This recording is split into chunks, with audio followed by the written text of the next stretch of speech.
एक भक्त थे और वो बड़े भक्त थे। हरे राम हरे कृष्ण 16 मंत्र का जाप, 16 माला का जाप करते थे। ये महामंत्र हरे राम हरे कृष्ण का 5 माला नारायण के मंत्र भी करते थे। उनके यहाँ बेटा ने जन्म लिया। बेटा से कहा बेटा राम बोलो, थोड़ा बड़ा हो गया, कहने लगे नहीं बोलूंगा। कहने लगे बच्चा आगे चल के बोल देगा, बेटा राम कहो, बेटा कृष्ण कहो, कहने लगे नहीं बोलूंगा। अब भक्त बड़े परेशान, बच्चा हो गया 5-6 वर्ष का। कहने लगे तो संस्कार विहीन हो गया, मेरी सारी तपस्या निष्फल हो गई।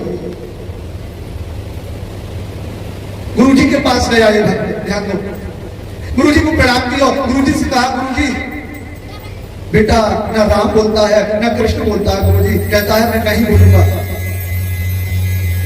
गुरुजी कहने लगे हम आएंगे, किसी दिन हम बुलवाएंगे। गुरुजी पधारे, प्रणाम किया।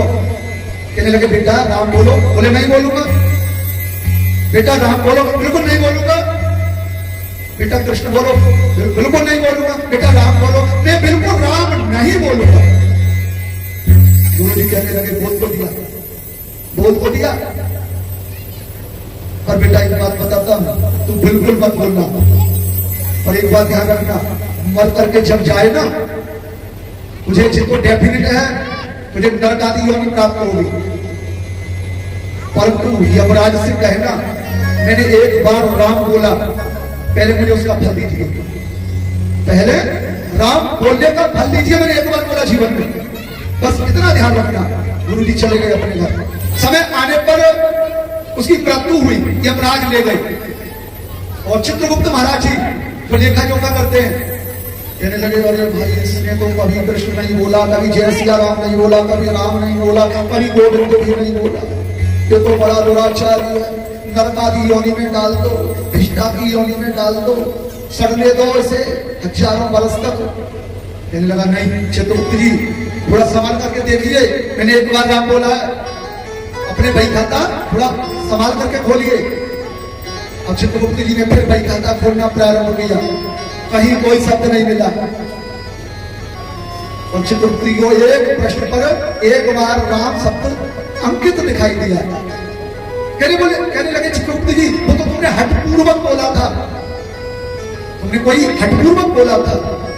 कहने लगे बोला तो था, कैसे भी बोला था, सांकेत्यम पारहास्यम वा स्तोत हेलन बेवचा।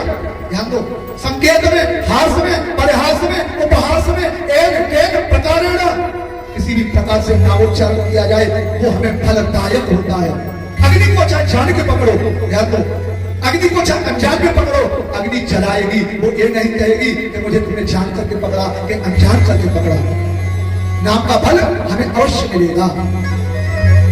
अब कहने लगे यमराज जी हमारे पर तो निर्णय नहीं हो रहा, एक बार के राम शब्द बोलने का क्या फल मिलेगा, चलिए हम ऐसा करते हैं ब्रह्मा के पास चलते हैं। ध्यान दो, ब्रह्मा के पास, ब्रह्मलोक में गए, उसे लेकर के ब्रह्मा जी से कहा इसने जीवन में एक बार राम बोला है, क्या फल होना चाहिए इसका। कहने लगे वो तो हमें भी नहीं मालूम, चलो शिवलोक में चलते हैं।